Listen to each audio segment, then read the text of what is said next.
वानप्रस्थ है, वो ट्रेन में विदाउट टिकट वाले आते हैं ना, बिना रिजर्वेशन रखते हैं, महाराज थोड़ा बगल बढ़ जाओ ना, हमको भी बैठने दो। यह है वानप्रस्थ, जाएंगे कहीं कहीं जो मिल जाएगा। और सन्यासी जो है वो इंजन है, वो चलाने वाले हैं।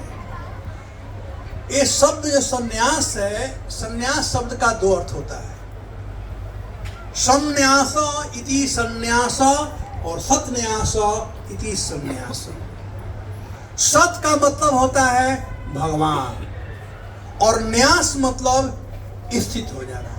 जैसे हम कहते हैं शिलान्यास, कहते हैं ना शिलान्यास, पत्थर को एक जगह स्थित करने का, वही मंदिर बनेगा, वही घर बनेगा, उसे कहते हैं शिलान्यास। पत्थर को रख दिया एक जगह। तो सत्न्यास, सत का मतलब भगवान और न्यास मतलब युक्त हो जाना, भगवान में लग जाना, ये कहलाता है संन्यास। दूसरा है समन्यास। सम का मतलब 100%, सब जगह से अटैचमेंट छुड़ा करके भगवान में लगा देना, ये कहलाता है संन्यास। इसीलिए कहते हैं भगवत गीता में भगवान कि जो सन्यासी है वो निकम्मा है, कोई काम नहीं है। न कैसे, न निनाग्नि चना क्रिया, उसे आग जलाने की जरूरत नहीं है और काम करने की जरूरत नहीं है, क्योंकि भगवान है ना देने वाले। माधवेंद्रपुरी पाद इसके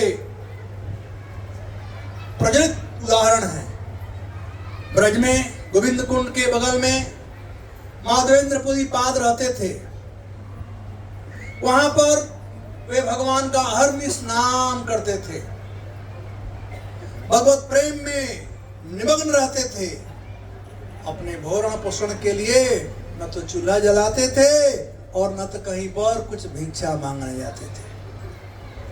और भगवान को हेडक हो गया, जैसे छोटा बच्चा नहीं खाता है तो माँ को हेडक होता है, खाया क्यों नहीं आज। तो भक्त को जब कुछ नहीं होता है, नहीं करता, तो भगवान हेडक होता है। तो भगवान आए दूध लेकर के, कहे कि बाबा मैं इस गांव का गोपाल हूं, ग्वाला हूं, ये स्त्रियां कुछ कुएं से पानी ला रही थी और आपस में बात कर रही थी कि आप कुछ खाते पीते नहीं हो, मधुकरी नहीं करते हो, कुछ भी नहीं करते हो। तो हमारे ठाकुरानी जो ब्रज की मालकिनी है, उनका आदेश है, वो मुझको सेवा दी है कि यहाँ कोई भूखा न रहने पावे, तो आपके लिए मैं दूध लाया हूं, आप लीजिए इस दूध को।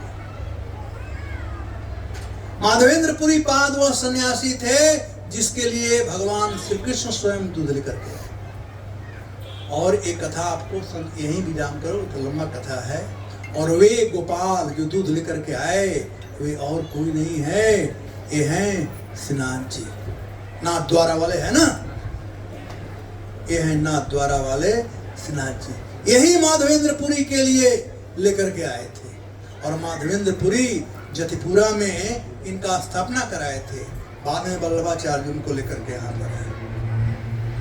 तो मैंने कहा सन्यासी कोई हो सकता है।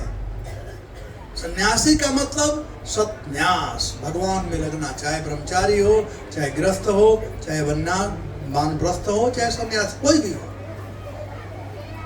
लेकिन अब समाज में रह रहा है वर्ण के अनुसार, आश्रम के अनुसार सन्यासी कोई हो सकता है, लेकिन वर्ण में भी देखा है, सॉरी, वर्ण के अनुसार कोई हो सकता है, आश्रम के अनुसार सन्यासी सबसे हाईएस्ट पोजीशन है। तो सब लोग पूर्व